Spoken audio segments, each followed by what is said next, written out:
Welcome to F260, week 20, Proverbs 16 to 18. Highlight verse is Proverbs 17:3, which says, "The finding pot is for silver, and the furnace for gold, but the Lord trieth the hearts." Explaining this, just as gold and silver are purified in the refiner's furnace, so our hearts are purified by the furnace of affliction that the Lord's discipline allows into our lives. Applying this, a workbook I use for my Bible studies entitled "The Man God Uses" has a lot to say about the godly characteristic of having a pure heart. Pure means to be singular in substance, without any imperfections or impurities. When the Lord sent the prophet Samuel to anoint one of Jesse's sons to be king, Samuel thought the Lord would select the oldest son, who made a very imposing appearance.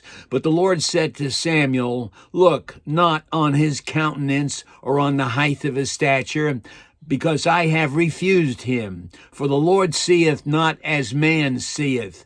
The Lord looketh on the outward appearance, but that is, man looketh on the outward appearance, but the Lord looketh on the heart." 1 Samuel 16:7.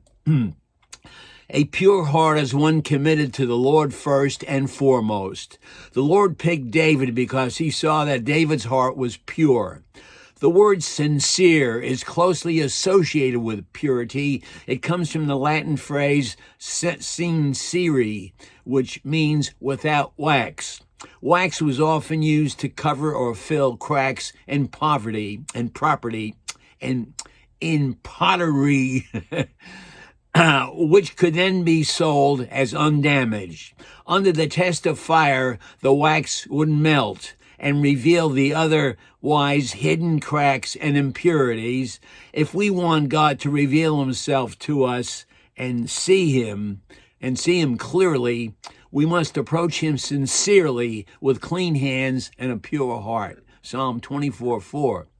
When we yield to the fire of God's discipline in our lives, it is like the refiner's fire spoken in Malachi 3:2. Fire can be used to refine or purify, such as silver or gold being heated in a furnace, until impurities float to the top of the melted metal and are skimmed away. When God's discipline begins to purify us, holiness will become evident in our lives. As the Spirit does his work in our lives, our character will begin to relinquish all the impurities that have hindered us from God's use.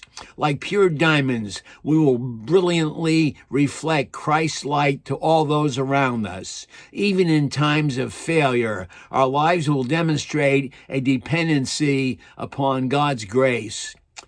Our view of sin and the hurt it causes God will increase, and our love for God and our willingness to obey him. All those around us will begin to see God more and us less, as our lives give generous testimony of his presence within us.